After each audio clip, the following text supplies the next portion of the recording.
आज म फुलबाती बनाउन गइरहेको छु। त्यसको लागि हामीलाई कपास चाहिन्छ, बाती काट्ने कपास, अनि थोरै दुध पनि चाहिन्छ।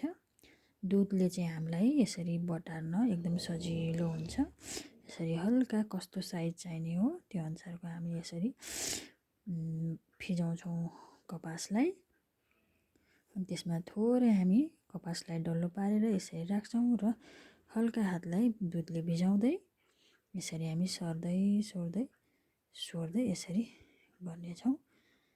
अब थोरै फेरि टुप्पोमा हल्का यसरी राखेर यस्तो बेर्यो भने एकदम राम्रो चट्ट परेको बाती फुलबाती बन्छ।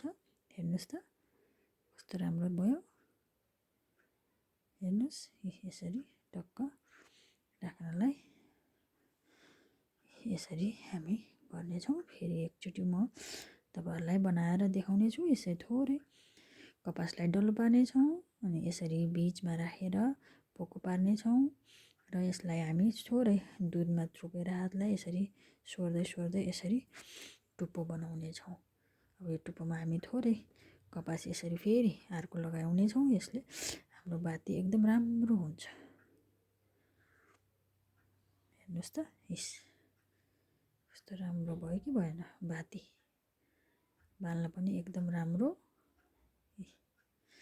ल तपाईहरु पनि बनाउन सक्नुहुनेछ घरमा बसेर।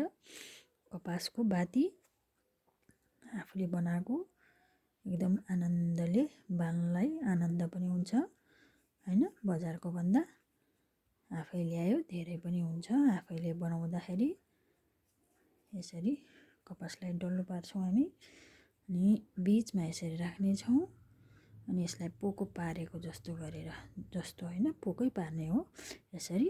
अनि हल्का हातमा दुध चोप्ने र यसरी त्यो दुध सँगसँगै बटार्ने।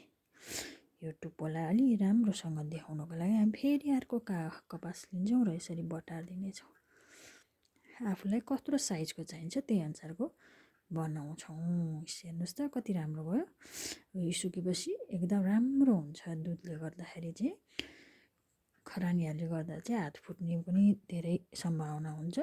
त्यो भएर हामी यसरी कपासमा दुध लगाएरै गर्छौँ।